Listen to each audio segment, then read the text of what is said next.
네, 금요일에 시사 맛집 시사포차 계속 이어가겠습니다. 김재섭 위원장, 이종훈 시사평론가, 곽우신 기자 세 분과 함께하고 있고요. 곽우신 기자께서 두 분의 그 국민의힘 유력 정치인 이름을 말씀하시다가 끊어졌습니다. 네. 네, 두 분 정진석, 주호영 이분들이 대구와 관련해서 뭐가 있었다고요? 그러니까 이제 정진석 비대위원장이 대구에서 첫 현장 비대위원회를 열었습니다. 네. 그런데 보도를 보게 되면은 주호영 원내대표는 반대를 했다는 거죠. 아하. 국정감사 기간에 왜 굳이 메시지가 분산되게 대구까지 가가지고 해야 되냐. 국감에 집중을 해야 될 시즌에 사실 네. 여당 입장에서는 국감을 잘 방어하고 치러내는 게 중요하잖아요. 동시에 네. 이제 문재인 정부를 비판할 수 있는 마지막 국감이기도 하기 때문에 국민의 그렇죠. 입장에서 굉장히 중요한 기간인데 분산해서 안 된다. 근데 정진석 비대위원장은 아니다. 지금 가서 지지층도 좀 달래야 되고 이제 이런저런 목적을 가지고 간 거죠. 근데 저는 이게 사실은 여러 대외적인 명분도 있지만 일종의 자기 정치도 분명히 있다고 생각을 합니다. 정진석 비대위원장은 비대위원장으로서 나 이제 법원에 이제 가처분도 기각됐고 비대위로서 안정적으로 이끌 거야. 내가 우리 지지층 잘 다잡고 우리 당을 이제 제대로 한번 안정화를 시켜볼게. 이런 성과를 내고 싶어 하는 거니까 보수의 심장, 보수의 뿌리라고 하면서 대구에 가서 대구 시민 여러분들이 중요한 현안도 막 얘기해 주면서 해결의 약속을 하고 온 거죠. 네. 그러니까 결국 정진석 비대위원장은 비대위원장으로서 지금 당을 확실하게 안정화를 시키고 전당대도 최대한 좀 천천히 잡음으로써 네. 여유 있게 자신이 기반을 다져서 난 임시 체제인 비대위에서 이만큼 했어. 진짜 당대표로서도 선출된 권력으로서도 당을 안정을 잘 이걸 그대로 끌고 가서 다음 총선에 윤석열 정부 성공을 위해서 내가 당을 승리로 이끌게. 아하. 이렇게 가고 싶어 하는 거죠. 그러니까 정진석 위원장이 갑자기 당협위원장 공모까지 나서는 거. 그리고 사실 이거는 지금 한다고 한 거. 그렇죠. 지금 그러니까 이거를 자신의 이걸로 조직으로 확 바꾸겠다는 거예요. 당의 성격을 지역 뿌리까지. 아하. 굳이 사실은 비대위원장이 할 만한 일은 아니거든요. 물론 할 수도 있지만 네. 그렇게 좀 중요한 일은 선거를 앞두고 직접적으로 당원회에서 선출된 진짜 당대표가 해도 네. 괜찮은데 굳이 이렇게까지 하는 것도 저는 역시 자기 정책 일환이다. 저는 조건만 몇 가지만 갖춰지면 네. 정진석 비대위원장이 유승민 전 의원의 대항마로서 아하. 용산의 의지를 받아서 출마할 가능성이 분명히 있다 이렇게 봅니다. 현직 국민의힘 도봉갑 당협위원장으로서 네. 김재섭 위원장님은 지금 이러한 그 비어 있는 당협위원장 공모 비대위원장이 하겠다라는 부분 줄 세우기라고 느낌이 오세요? 뭐 그런 의심을 받을 수밖에 없어요. 이거는 제가 비대위원회에 있었을 때, 비대위원을 있었을 때 그 당시에도 당무감사를 한 적은 있어요. 그러니까 네. 비대위라도 당무감사를 하고 필요한 그 예를 들면 어떤 문제가 있는 당협에 대해서 당협위원장을 내보내고 새로 공모를 해서 새로운 당협위원장들을 뽑을 수도 있죠. 근데 김종인 비대위는 1년짜리였거든요. 예. 1년이 넘었었어요. 굉장히 긴 시간 동안 했고 그 기반을 다져야 되는 상황이 있었고 바로 앞둔 선거가 없었고 심지어 서울 당협위원장 같은 경우에는 당시 서울시장 재보궐선거가 있었기 때문에 당협위원회에서 그 예를 들면 제명 대상으로 있던 분들도 제명하지 않았었어요. 왜냐하면 선거를 앞두고 있어서 당에 혼란을 주면 안 된다. 네. 그러니까 비대위 차원에서 당무감사를 한다는 것은 정말로 필요한 곳에 사람을 놓고 사고가 있는 곳에 안정을 시킨다라는 관점으로 가야 되거든요. 그렇죠. 아마 근데 그러니까 정진석 위원장이 어떤 생각으로 지금 하시는지 모르겠는데 만약에 이것을 예를 들면 속가내기를 한다. 예를 들면 총선을 앞두고 일부 당협위원장들을 쭉 속가내서 줄을 세우기를 한다라는 방식으로 간다 그러면 굉장히 많은 반발은 있을 겁니다. 아마. 네. 근데 그거는 사실 비대위에서 당무검사를 해서 뭐 당협위원장을 교체한다. 지금 67개 빈자리를 다 채워놓는다 해도 새 전당대회를 통해서 새롭게 뽑힌 대표단이 대표 체제가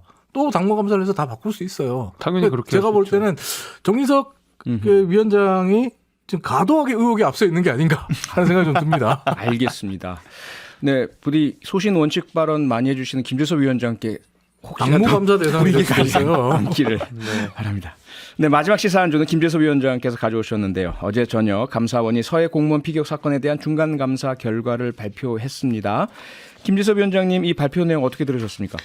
그러니까 결국에는 이 감사원의 이번 감사원 논쟁의 핵심이 우리 서해상에서 우리 공무원이 피살된 그 내용이었고 네.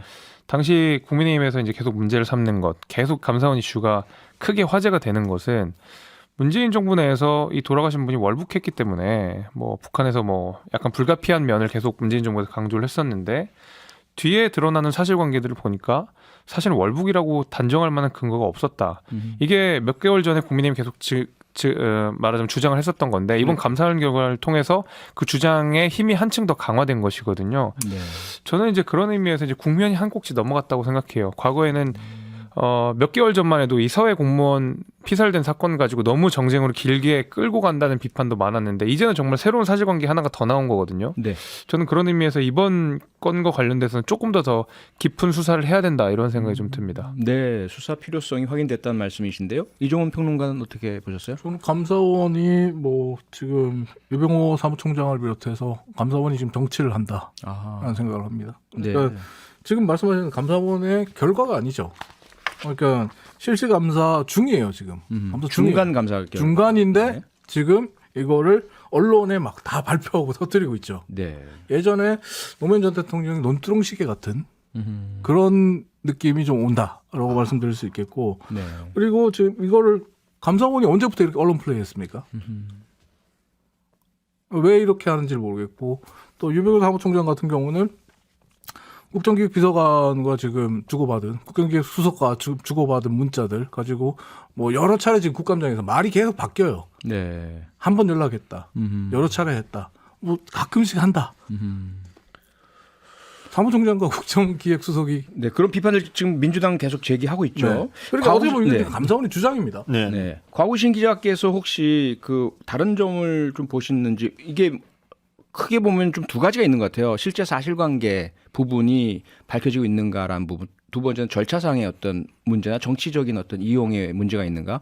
어떻게 보고 계십니까? 사실 절차상의 문제 같은 경우에는 감사원의 설명과 이제 한겨레 등이 보도했던 내용과 좀 배치되는 부분이 있죠. 감사원에서는 좀 매체가 오인을 한 것 같다. 자신들이 절차를 어긴 건 아니다라는 식으로 이야기를 하고 있으니까. 감사위원회의 의결을 거쳐야 되는 문제 네, 그 맞죠? 문제에 네네. 관련해 갖고요. 그러니까 자신들은 적법 절차를 지켰다고 하기 때문에 저는 제 생각에 이 부분 조금 지엽적인 논란이 될 것 같습니다. 의사를 제대로 거쳤느냐 안 거쳤느냐는 추후에 밝혀질 것으로 보이고요. 예. 보다 핵심적인 거는 저는 사실 어제 이제 감사원의 중간 이 감사 결과가 갑자기 나오는 걸 저녁에 보면서 네.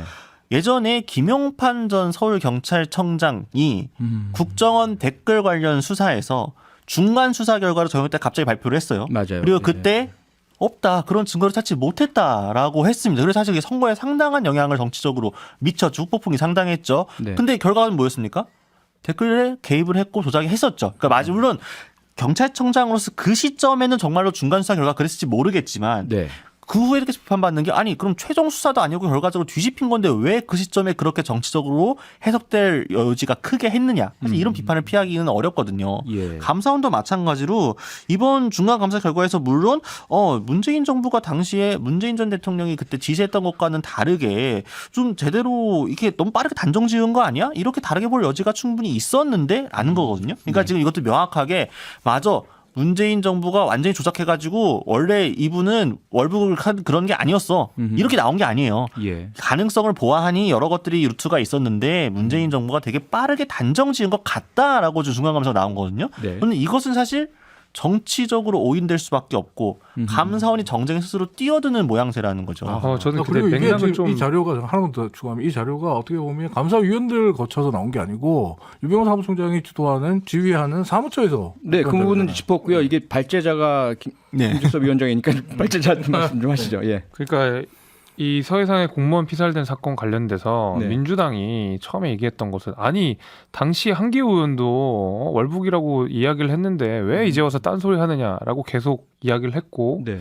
감사원은 감사를 진행하는 과정에서 계속 두 분님께서 말씀하신 대로 이거 정치적 감사다, 정치다, 왜 감사원이 정치하느냐라고 하면서 이미 그 문재인 대통령에 대한 서면 질의 역시도 왜 이렇게 정치적으로 하느냐라고 모든 감사원의 한 보에 대해서 다 정치적이다라는 비판을 하고 계시거든요. 네. 그러면 감사원 입장에서도 국면전을 할 필요가 있어요. 감사의 속도는 내야 되잖아요. 벌려놓은 걸 수습은 해야 되고 감사 결과를 감사를 했더니 기다 아니다를 이야기를 해야 되는데 예. 계속 이렇게 정치적으로 태클이 걸리는 상황 속에서 민주당이 핵심으로 주장했던 당시 국민의힘도 이렇게 주장했다라는 내용을 반복시키고 한 달이 짚고 가기 위해서는 전 이 발표가 굉장히 감사원 입장에서 필요했었다고 생각이 돼요. 이래야 국면을 전환시키고 아하. 감사의 명분을 얻고 속도를 낼 수가 있다고 생각이 되거든요. 저는 네. 그래서 중간 발표라고 하는 것 자체가 정치적이라는 말씀을 하시겠지만 이미 감사원의 수사 자체는 민주당도 정치적으로 공격하고 있고 국민의힘도 정치적으로 반박하고 있어요. 네. 그렇기 때문에 감사원은 어쩔 수 없이 정치 한복판에 있어서 수사의 속도를 낼 수밖에 없는 자, 상황입니다. 마지막으로 짧게요. 시간 거의 없으니까 검찰에서도 계속 수사 중입니다. 감사원에서 수사를 또 의뢰하는 것은 그 수사의 수사를 더 해달라는 걸로 비춰지는데 과연 수사의 끝이 문재인 전 대통령에게까지 간다고 보세요? 그렇게는 안 갔으면 좋겠습니다. 개인적으로는 그렇게는 안 갔으면 좋겠고 예. 또 뭐 전직 대통령이 자꾸 이렇게 뭐 현 정부에 의해서 막 이렇게 뭐 들춰지고 하는 것이 뭐 보기 좋지는 않습니다만은 네. 예를 들면 적어도 우리 국민이 죽은 사건에 대해서 진실 규명, 진상 규명은 저는 분명히 필요하다고 진실을 생각이 되고, 밝혀줘야죠. 예, 네. 그거는 필요하다고 생각하고 알겠습니다. 문재인 대통령의 입장이 들어올 필요가 있다면 듣는 정도까지는 해야 된다고 생각합니다. 근데 이제 국민의힘이 알겠습니다. 최근에 메시지는 계속 네, 시사포차 문 닫을 시간이 돼서 문 닫은 뒤에 나가서 좀 말씀하시죠. 손님들은. 네, 김재섭 위원장, 이종훈 평론가, 곽우신 기자 세 분과 함께했습니다. 세 분 수고하셨습니다. 고맙습니다. 감사합니다. 감사합니다. 평일 저녁 6시 5분에 여러분을 찾아갑니다. MBC 라디오 표창원의 뉴스 하이킥.